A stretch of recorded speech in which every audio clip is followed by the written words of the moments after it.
여러분 안녕하십니까? 백만개미 한세구입니다. 12월 21일 수요일 시장 정리하겠습니다.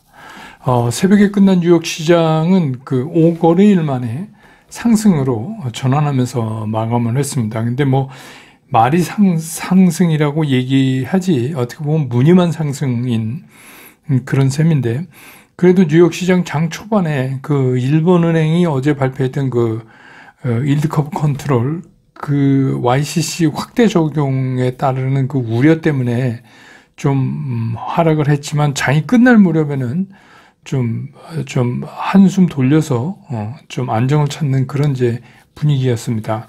우리 시장도 이제 당연히 이제 거기에 영향을 받아서 코스피 같은 경우에 거의 0.5% 이상 상승을 하면서 출발을 했습니다. 그렇지만 이제 그 외국인에 이어서 오늘은 이제 개인까지 매도로 전환을 하면서 종일 보합권을 크게 벗어나지 못하는 그런 모습을 보여줬습니다. 오늘은 이제 코스피 시장에서 기관들만 사고 외국인과 개인은 계속해서 매도 전환을 하면서 지수 회복을 이제 가로막는 그런 모습을 보여줬고요. 그 다음에 이제 특이한 거는 늘 그랬듯이 오늘도 종가에 동시효과에서는 외국인이 좀 샀습니다. 그래서 오늘 코스피에서 외국인은 1198억 이렇게 매도를 했고요. 기관은 1841억 매수를 했고, 개인은 743억 순매도를 하고 이렇게 됐습니다. 그래서 오늘 그 코스피 지수는 2328.95포인트로 어제보다 0.19% 다시 하락을 하면서 마감을 했습니다. 코스닥도 마찬가지로 0.7% 이상 상승을 하면서 일단 출발을 했는데, 장중에 좀 추가적인 상승을 거기서 더 나오기도 했었어요. 근데 개인들의 매수가 중간에 이제 매도로 바뀌면서 지수 움직임을 굉장히 극도로 오늘 제한시켰다. 결국 이제 이렇게 볼 수가 있습니다. 물론 이제 지수가 오르긴 했지만 더 오를 수 있었던 건데 개인들의 매도세가 그런 영향을 미쳤습니다. 오늘 코스닥 시장에서 외국인들은 364억을 순매수했고, 기관은 694억을 순매수했고, 개인이 979억을 순매도했습니다. 그래서 오늘 코스닥 지수는 706.70포인트, 어제보다 0.37% 상승하는 그런 모습으로 장을 마감을 했습니다. 기술적으로 보면 지금 나타날 수 있는 게 그냥 제한적인 어떤 그 반등이라든가 이런 거를 말고는 추세적인 하락은 조금 더 계속될 수밖에 없는 거 아니냐, 이런 생각이 듭니다. 환율은 오늘 그 서울 외환시장에서 원달러 환율이 1285원 70전에 끝났어요. 그래서 어제보다 3원 90전이 다시 내려갔습니다. 원화 강세라는 말씀입니다. 그 다음에 이제 오늘 시가총액에서 상위 중에서 삼성전자를 외국인들이 982억 팔았고, SK 하이닉스도 332억 팔았고, 오늘 이제 수출입 동향에서 보여줬듯이 반도체가 요새 이제 수출도 잘 많이 줄었고, 그래서 이제 삼성전자, SK 하이닉스를 외국인이 이제 팔았고, LG 에너지 솔루션은 또 196억 팔았고, 반면에 이제 SDI는 23억 샀고, LG화학은 10억 정도 사고, 현대차는 92억 팔았고, 외국인들이 네이버하고 셀트리온을 샀어요. 그래서 오늘 외국인 기관이 공통적으로 산 게 삼성바이오하고 셀트리온이에요. 그러니까 아무래도 이거는 이제 바이오 쪽 의학, 요새 이제 코로나 다시 중국에서 확산되는 그런 문제하고도 좀 연관이 있다, 이렇게 보여집니다. 반면에 이제 반도체에서 기관은 삼성전자도 123억 샀고, SK하이닉스도 242억을 샀습니다. 그 다음에 이제 오늘은 이제 미용기기나 미용 의료기기, 그냥 단순 의료기기가 아니라 미용 의료기기, 이게 이제 아무래도 이제 중국에서 위드 코로나로 이렇게 되니까 이제 화장품에 들어가는 그런 이제 미용 기기들의 향후 전망이 기대된다. 이런 영향을 좀 받은 것 같고요. 그 다음에 이제 코로나19 관련해서 음압 병동 관련, 원격 진료 관련, 또 각종 약품을 생산하는 제약, 이런 것들이 좀 움직였습니다. 이거는 계속 보도가 나오고 있는데 중국이 급격한 그 코로나 확산에 따라서 이게 의료 대란이 일어난다. 이제 이런 얘기가 시장에 나오면서요. 그 다음에 중국 내에서 감기약 수요가 급증했다. 그래서 그거 뭐 영상 뉴스에서 보셨을 거예요. 막 사재기 하는 약국에서. 그런데다가 이제 산소호흡기, 또 음압병실 이런 것도 부족하다 그래요. 그래서 이제 이런 것들이 오늘 움직이고, 그리고 또 중국 정부가 이렇다 보니까 앞으로 이제 원격 진료를 좀 활성화를 추진하겠다. 이런 것들이 다 영향을 줬습니다. 또 하나는 이제 농기계인데, 이건 이제 지난번에도 한번 그 북미의 농기계 수요가 확대되면서 실적이 좋아질 거를 기대한다. 이런 얘기입니다. 그래서 금년에 이번 올해 들어서 한국산 트랙터가 미국의 수출이 11월 말까지 9억 달러 정도랍니다. 그래서 올해 영업이익 컨센서스가 TYM 같은 경우는 전년 대비해서 252%, 대장하죠. 대동은 64% 플러스 정도를 지금 추정하고 있어서 그런 이제 이게 이제 흔히 얘기하는 이제 실적이 좋아진 그런 것들입니다. 그 다음에 이제 그 영상 콘텐츠, 웹툰, 엔터테인먼트 뭐 이런 것들이 또 움직였는데, 이거는 중국 OTT에서 한국물을 이제 방영을 했잖아요.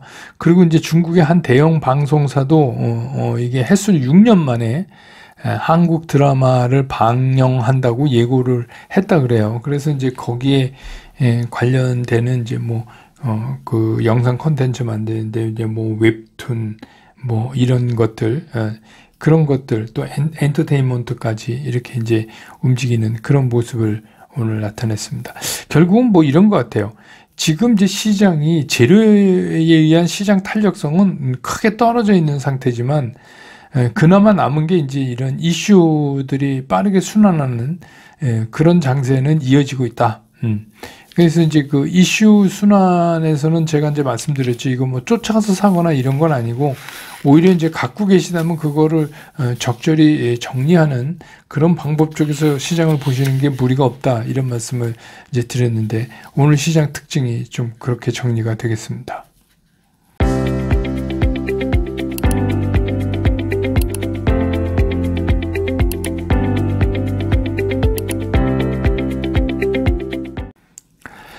시장 얘기를 좀 하면, 어제 이제 뭐 발표된 일본 은행의 그 10년 만기 국채 그 수익률 상한선, 그거를 이제 늘린 거 아니에요. 0.5%로. 그러니까 이제 그런 조치가 우리가 이제 일드 커브 컨트롤이라고 하는 그런 거를 확대하는 그런 조치가 나오니까, 이거는 이제 결국 따지고 보면 금리 인상 효과하고도 거의 같은 거다.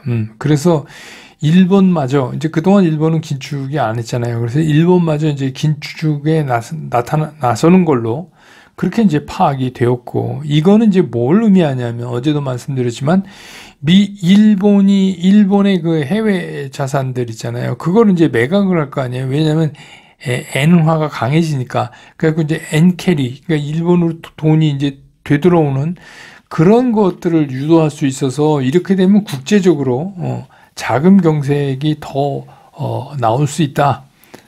이런 이제 그 우려가 이어져서 나온 거예요. 그런데 이제 이거를 갖고 뭐 여러 가지로 뭐 괜찮다, 뭐 일본은 뭐 어떻고 뭐 죽은 경제고 막 그러는데, 이제 그런 의미가 아니라요. 이게 어제도 우리가 봤지만 시장에 영향은 있어요. 근데 이제 얼마만큼 영향을 줄 것이냐, 이제 이게 문제였지만, 10년 만기 미국 국채 금리 같은 게 올라가고 이런 거 보면 그 분명히 영향이 있다고 이제 보여지는 거고, 그 다음에 이제 그게 오래도록 시장에 어떤 영향을 주느냐, 뭐 이런 것도 중요하지만, 주식 시장에선 우선 딱 그런 어떤 그 뉴스나 이런 거 재료가 딱 나왔을 때 그거를 받아들이는 시장의 입장에서 먼저 생각을 해야 돼요. 그랬잖아요. 제가 단순하게 생각하시라 처음에는 일단 그래서 이제 그렇게 보는 게 맞다. 그래서 뉴욕 시장도 어제는 초반에는 그 5거래 일제 이제 빠지는 거 아닌가 이렇게 생각이 들었어요. 출발할 때 보니까 그렇게 썩 좋게 출발을 못 하더라고요. 그래서 이제 그런 모습을 나타냈다. 그런데 이제 이게 미국 시장에서는 이제 하루 종일 이걸 끌고 가다가 이제 어떤 생각이 요새는 이제 하도 빠져서 빠지기도 힘들지만 똑같은 재료로 또 빠뜨리기가 좀 그렇잖아요. 그런데 이제 이 얘기는 일본이 이렇게까지 나왔다는 얘기는 뭐냐면 이제 전 세계적으로 금리 인상, 다시 말해서 긴축이 어느 정도 이제 막바지에 달한 거 아니냐. 이런 이제 시장 분위기가 또 장이 끝날 무렵에 뉴욕 시장 끝날 무렵에 형성이 됐어요. 그래서 미세하지만 그 상승으로 시장을 끝냈습니다. 근데 뭐 어제 보면 미국 시장도 최근 시장을 그대로 반영해서 거래량도 줄었고 그래서 이제 뭐 어쨌든 간 문의는 상승이죠. 마지못해 지수는 상승했지만 뉴욕 시장도 보면 이게 돌파구를 찾지 못하고 있어요. 뭔가 이제 이 시장에 튀어나갈 그 돌파구를 못 찾고 있다. 그 장 끝나기도 뭐 별로 얼마 안 남았고 제가 알기로는 미국 시장은 성탄절 다음 날 박싱데이죠. 그날까지 휴장인 걸로 알고 있는데 예, 그렇습니다. 그러니까 이제 며칠 안 남았어요. 그러니까 이제 뭐 그냥 올해는 이러다 말 가능성이 상당히 높아진 거죠. 예. 그래서 이제 그 미국 시장이 그나마 뭐 어찌 됐건 상승으로 그 이제 5거래일 만에 상승으로 전환하면서 이제 끝냈기 때문에 우리 시장도 뭐 상승 출발을 했어요. 근데 뭐 외국인들 매도가 뭐 처음부터 강하게 그냥 이어졌고 또 오늘 이제 특이하게 우리가 체크해 봐야 되는 게 뭐냐면 오늘부터 이제 개인들이 매도편에 서 있었어요. 그리고 이제 기관은 매수하는 그런 모습을 보였단 말입니다. 그러면 기관은 왜 살까? 지금 특히 이제 금융 투자는 지금 왜 저렇게 사는 걸까? 갑자기 이거는 이런 겁니다. 그러니까 배당 투자하는 거예요. 배당을 받고 배당락이 일어나면 우리 같은 경우 배당락 언제죠? 28일이죠. 우리가 이제 29일 날 이제 납회를 하죠. 그러면 28일 날 이 배당락되는 겁니다. 그러니까 27일 날까지 주식을 가지고 있어야 배당을 받아요. 그러면 이제 28일 날 팔아도 돼요. 그럼 이제 배당락이 일어나면 이제 근데 배당락이 떨어졌다가 바로 복구하고 올해같이 계속 이렇게 밀린 시장에서는 배당락이 크지 않을 가능성도 있어요. 그렇게 되면 어떻게 되죠? 결국 배당 공짜로 먹는 것 같은 그런 이제 그 시간차를 이용해서 하는 그런 배당. 근데 우리는 그게 별거 아닌 것 같지만 기관은 물량이 많기 때문에 고 1, 2% 이게 엄청납니다. 엄청난 겁니다. 예, 그러니까 그거를 기관에서 그냥 놓치면 안 되죠. 그래서 그런 거에 들어갔다. 결국 이제 그리고 이제 또 한 가지 그거랑 또 연관해서 개인 매도가 이제 오늘부터 나왔는데 내일도 그렇고 이제는 개인 매도를 좀 잘 살펴보시자고요. 그러니까 그동안에 차일 피일 이러면서 이제 밀어왔던 우리 그 대주주 요건 이게 이제 뭐 10억이냐 뭐 20억이냐 50억이냐 100억이냐 뭐 있는데 금투세 이후에는 여야가 합의를 대충 하는 것 같은데 이 대주주 요건에 대해서 합의가 안 되는 것 같아요. 그러니까 그게 좀 합의되면 어떡할까 하고 차일 피일 밀어왔는데 이제 4일밖에 안 남았잖아요. 내일 목요일 금요일 월화 목요일, 금요일, 월, 화. 왜냐하면 수요일 날은 소용없어요. 그러니까 4일 동안 자기가 대주 요건에 해당된다 이러면 처리할 거는 처리해야 되는 날이 4일 남았어요. 그런데 작년 기준 한 8조 정도 나온다고 우리가 보니까 시장에서 그러니까 이제 이게 시장의 수급상에 요즘같이 어려운 장에 영향을 미칠 수 있죠. 또 하나의 흔들림이죠. 그러니까 이제 오늘도 개인들이 팔았잖아요. 이제 기관이나 외국인 입장에서는 그 개인들이 팔면 좀 샀다가 연초 배당받고 연초 넘겨서 또 그 배당부로 빨리 복귀하면 팔아도 되죠.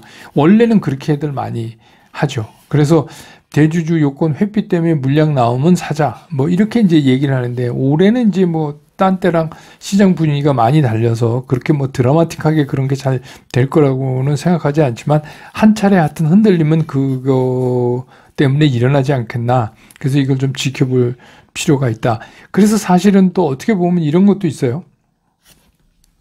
내가 주요 우량 종목 중에서 그동안에 이제 뭐 제가 어제도 말씀드렸지만 리세팅을 막 이렇게 하다 보니까 굉장히 좋은 종목인데 내가 그걸 못 가지고 있다. 뭐 이런 것도 있잖아요. 미처 덜 모아졌다든가 부족한 부분이 있다든가 뭐 이런 경우가 있으면 거기에 한해서 일부 좀 채워 넣어서 새해로 넘어가는 방법, 이것도 한번 고려해 보실 필요가 있어요. 근데 이제 올해는 시장이 계속 말씀드리지만 너무 안 좋으니까 그냥 단순히 포트에서 좀 모자라는 부분을 채워넣는 정도의 규모에서 그 정도에서 하시는 게 어떨까, 이런 생각이 드네요. 그러니까 너무 또 그렇게 해서 또 물량 나온다고, 지금 뭐 이제 이게 장이 좋은데 대주주 회피 물량 때문에 그런 게 아니라 장 전체가 주저앉고 있으니까 그런 점을 좀 감안해서 하시는 게 어떤가, 이런 생각이 듭니다. 이제 우리 2022년 주식시장도 이제 닷새가 5거래일만 남았습니다. 5거래일. 그 5거래일 동안 정리 잘 하셔갖고 이제 또 넘어가면 되지 않을까, 이런 생각이 들고, 제가 조금 전에 커뮤니티에 올려놨는데, 더 칼럼니스트, 거기 가서 눌러갖고, 제 이번 달 원고가 올라가 있습니다. 기고한 글이. 증권회사에서 내놓는 2023년 증시 전망에 대해서 제가 이제 얘기를 했고, 그런 증시 전망에서 우리가 뭘 택하고 뭐는 버려야 되는지, 이런 거에 대해서 좀 써놨습니다. 꼭 한번 읽어보실 필요가 있으실 것 같아서, 많이들 가서, 좀 읽어봐 주시고, 그리고 그 칼럼니스트에 다른 글들도 좋은 글들이 필진이 저 빼고 필진이 다 괜찮으신 분들이 많으셔갖고 글들이 읽어놓으시면 굉장히 좋아요. 그래서 꼭 한번 읽어보시기를 부탁드립니다. 저는 내일 장 끝난 다음에 다시 여러분 곁으로 돌아오겠습니다. 여러분 고맙습니다.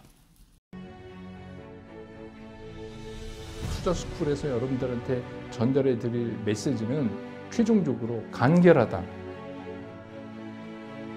쉽다, 치우침이 없다. 이거를 제가 여러분들한테 강조를 드리는 거예요. 저는 앞으로 이제 여러분들과 함께 이렇게 하려고 합니다. 여러분과 함께 성공 투자로 갈 수 있으면 좋겠습니다.